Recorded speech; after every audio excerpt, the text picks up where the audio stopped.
పరిశుద్ధ నామమునకు మహిమ కలుగునుగాక. క్రీస్తునందు ప్రియ దేవుని బిడ్డలారా, ప్రభువైన యేసు క్రీస్తు పరిశుద్ధ నామములో మీ అందరికీ ఈ ఉదయకాల శుభములు తెలియచేయచ్చు ఉన్నాను. ఈ దినమంతయు మీకు మీ కుటుంబానికి దీవెనకరముగాను ఆశీర్వాదకరముగాను దేవుడు అనుగ్రహించాలని మీ కొరకై ప్రార్థిస్తూ ఉన్నాను. నేటి దినం కొరకు ఏర్పాటు చేయబడిన దేవుని వాక్యము ఫిలిప్పీ పత్రిక 3వ అధ్యాయం 18వ వచనం. అనేకులు క్రీస్తు శిలువకు శత్రువులుగా నడుచుకొనుచున్నారు. వీరిని గూర్చి మీతో అనేక పర్యాయములు చెప్పి ఇప్పుడును ఏడ్చుచూ చెప్పుచున్నాను. ప్రియులారా, నేటి దినం కొరకు ఏర్పాటు చేయబడిన ధ్యానాంశము శిలువకు శత్రువులు. ప్రియులారా, క్రీస్తు శిలువకు పరిచారకులుగా, శిలువను గూర్చిన ప్రేమను బోధించువారిగా ఉండవలసిన వారు ఎంతోమంది శిలువకు శత్రువులుగా నడుచుకొనుచున్నారు అని పౌలు గమనించి వారిని గూర్చి ఎంతో ఏడుస్తూ సంఘాలు ఇలాంటి వారిని గూర్చి జాగ్రత్తగా ఉండాలని హెచ్చరిస్తూ ఉన్నాడు. ప్రియులారా, క్రీస్తు శిలువకు శత్రువులుగా నడుచుకునే వారికి ఉండే లక్షణాలు ఎలాంటివో వివరిస్తూ ఆ లక్షణాల ద్వారా వారిని గుర్తించి వారా త్రోవ నుండి నిజ విశ్వాసులు వైదొలగాలని కోరుకుంటూ ఉన్నాడు. ప్రియులారా, వారికి క్రీస్తు శిలువకు శత్రువులుగా నడుచుకునే వారికి ఉండే లక్షణాలు, మొదటిది వారి కడుపే వారి దేవుడు. ప్రియులారా, కేవలం వారి కడుపు కోసమే, అనగా సేవ కొరకు కాక, దేవుని మహిమపరచుటకు కాక, జీవనాన్ని కొనసాగించడానికై గడిపేవారు ఎంతోమంది ఉన్నారు. ధనాపేక్ష కలిగిన వారిని, డబ్బునే కేంద్రముగా చేసుకొని ఎన్నో సేవా ప్రణాళికలను మొదలుపెట్టేవారిని ఈ వర్గములో మనము చేర్చవచ్చు. రెండవ లక్షణంలో సిగ్గుపడాల్సిన సంగతుల యందు అతిశయపడుట.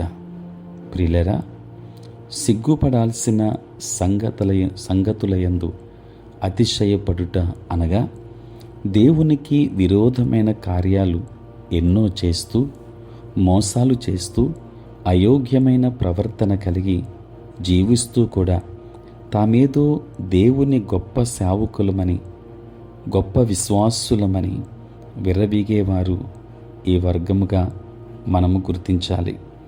మూడవది, భూ సంబంధమైన వాటి యందే మనస్సు ఉంచుట. ప్రియులారా, భూ సంబంధమైన వాటి యందే మనస్సు ఉంచుట అనగా పరలోక సంబంధమైన మనుగడను గూర్చి ఆసక్తి లేకుండా ఉండేవారిని మనము గమనించవచ్చు. కొలసీ పత్రిక 3వ అధ్యాయం 1వ వచనములో, మీరు క్రీస్తుతో కూడా లేపబడిన వారైతే పైనున్న వాటినే వెతుకుడి అని వ్రాయబడి ఉంది. ప్రియులారా, యేసు పరలోకమందు మీ కొరకు ధనము సమకూర్చుకొనుడి అని బోధించాడు. ఆఖరిగా ఇలాంటి లక్షణాలు కలిగిన వారి అంతము నాశనము అని ఈ వాక్య భాగములోనే ఉంది. కనుక మనము ధ్యానించినటువంటి ఈ మాటలు దేవునికి వ్యతిరేకమైన లక్షణాలను మనము తప్పక విడిచిపెట్టాలి.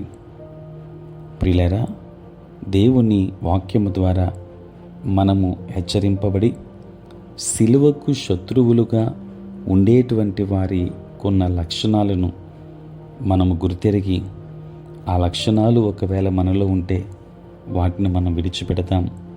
అలాంటి విషయాలను మనం తప్పనిసరిగా ఖండిద్దాం.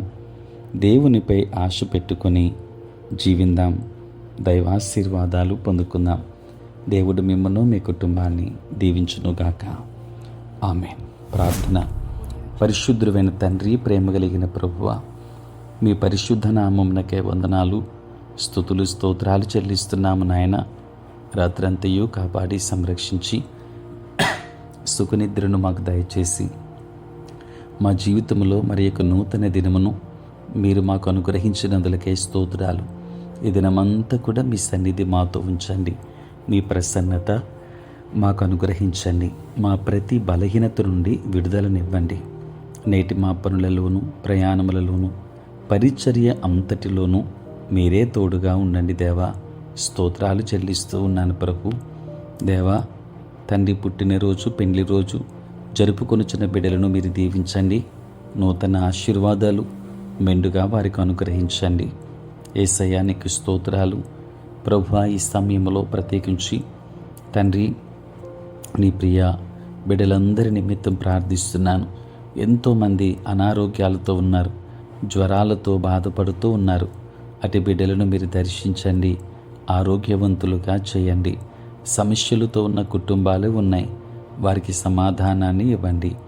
అక్కరలతో నింపబడిన కుటుంబాలు ఉన్నాయి, వారి ప్రతి అక్కర మీ చిత్తానుకూలముగా నెరవేర్చండి. తండ్రి నీకే వందనాలు, స్తోత్రాలు నాయన.